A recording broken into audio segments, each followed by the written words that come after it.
Anita Akal will be photographing the Durban July for the 50th time this Saturday. Hers has been a remarkable career spanning 5 decades, in which she's met and photographed people from all walks of life. But perhaps the highlight of her career was when appointed as official photographer to Her Majesty the Queen's visit in 1995. The Queen and Prince Philip arriving at Greyville, even though the actual race meeting was washed out, just to see the amount of people that were here and the vibe, and it was just so exciting. And then to be chosen as the photographer, well, it was just the highlight of my probably whole photographic career. And it wasn't just Her Majesty the Queen from the British royal family who visited South Africa. Princess Anne came to the Jockey Academy. I was expecting a lot of people to say, oh, this is somebody who doesn't like to be photographed, but she was very accommodating and she was very impressed with the Academy. When she came to go, she actually thanked me and she said, it was an absolute pleasure. So, no, that was another great highlight. And the Chippendales, Anita? The Chippendales, Anneke and I went to a concert and we took some photos. They were all right. They were a bit of all right. And here? Oh, even look at the muscles. Ooh. Anita is well known for her spirit and charisma, and it must have come from somewhere. Ever since I was a little girl, I always had this thing about horses. My parents had a farm down the south coast and they wouldn't buy me a horse. The reason being now, I realise, is because I was a bit wild. So you know what I did? I got hold of a bull and I used to ride a bull around the farm. Yes, I was a goer. I should have been in the rodeos. Anita's involvement in equine photography started as a result of a multiple Grade 1 winner called Shah Abbas. My husband owned this horse called Shah Abbas, and he was the most amazing horse. He won, I think, 9 graded races and then won 2 in America.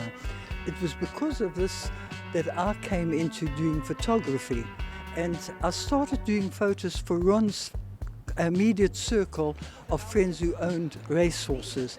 And because of that, the Turf Club actually approached me to start taking photos at Greyville. And so commenced a wonderful career with many humorous moments along the way. I was standing doing the race, and the next thing is I hear that Ronald's horse, well, he was in partnership with a couple of other owners, that the horse was coming up, and the next thing is I'd see it in my picture, and I was like, my God, it's going to win the July. And I dropped my camera. I'm telling you, I was in absolute and total shock. When they said Versailles had run second, I actually went into shock mode. I just stood there. Did your camera survive the fall? Thank God the camera did survive. I don't know how, because I promise you, it had a fall and a half. Tell me what happened at CLAIRWOOD, one race meeting. Oh my goodness, we had a race meeting where we used to have the Easter bonnet. And all these ladies used to come with these immaculate hats, and I mean, this was something else. And the prize was a car, so you can imagine lots of people used to participate. And all of a sudden, this woman comes walking toward me. She's got a bra on her head with a flower sticking out. I say, how can you win a prize with this? She says, I don't know, but I know one thing, I've got a tit of a headache. As with life, there are always highs and lows, not the least of which was the closure of the garden course, CLAIRWOOD. I had seen CLAIRWOOD grow from the time it was a tiny little course. And the day when they actually had to run the last race, to hear them play that song to say farewell to a great course, it actually really upset me. I stood there after the last race and I actually cried to see this actually happening. But by being asked by the iconic hotel, the Oyster Box, to appoint their Durban July room, buoyed Anita up again.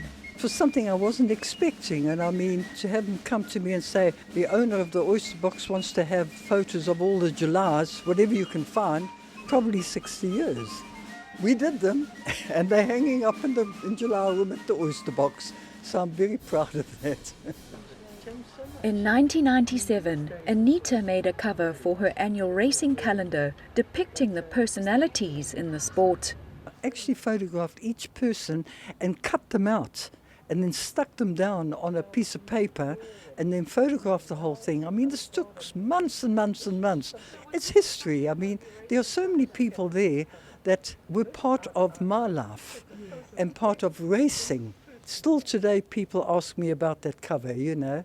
It was a very, very special thing that I enjoyed doing. I would never ever do it again. Never, ever. That was a nightmare of note, but end result was good. Racing Personality of the Year is Anita Akal. Anita's contribution to the sport was recognized in 2014 when bestowed the title of KZN Personality of the Year. When you've been in a certain game for so many years, to get the KwaZulu-Natal Racing Personality of the Year, it's just very, very special for them to have given that to me. It's something I will always treasure, and it's something that will always be very close to my heart. Anita's daughter ANNEKE has followed her into the game. I'm so happy she's involved, and I'm now the assistant. Things have changed. She's been of great help, particularly after Anita's fall 4 years ago. It had been raining and I skidded on the tar. I smashed my hip and my bone going to the knee. It was very, very hard to accept. And even now to have to walk with a stick as a result of it, it's been very, very difficult. But I'm here and I'm doing my 50th July, so what more can you say?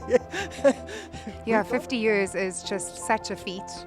I think it's testament to the fact that she's always been doing and is still doing what she loves.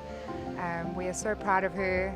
She's achieved a lot and been humble with it at the same time. And I think on behalf of my father, myself and my brother, we are so proud of her and we salute her and we wouldn't change her for the world. She's an absolute star and we love her to bits. Come this July, where are we going to see you on race day? Ooh, at the finish line. There's no doubt about that. I don't care with COVID or no COVID, I'll be there. I'll be standing there. And I promise you, once it's over, I'm going to get out a yell like you've never heard. You'll hear it in Pinetown. Okay. I think the passion never goes. I mean, it's just something that's part of my whole life. It's such a joy. It's such a pleasure. I love it. Would you do it all over again, Anita? Absolutely. See you in July.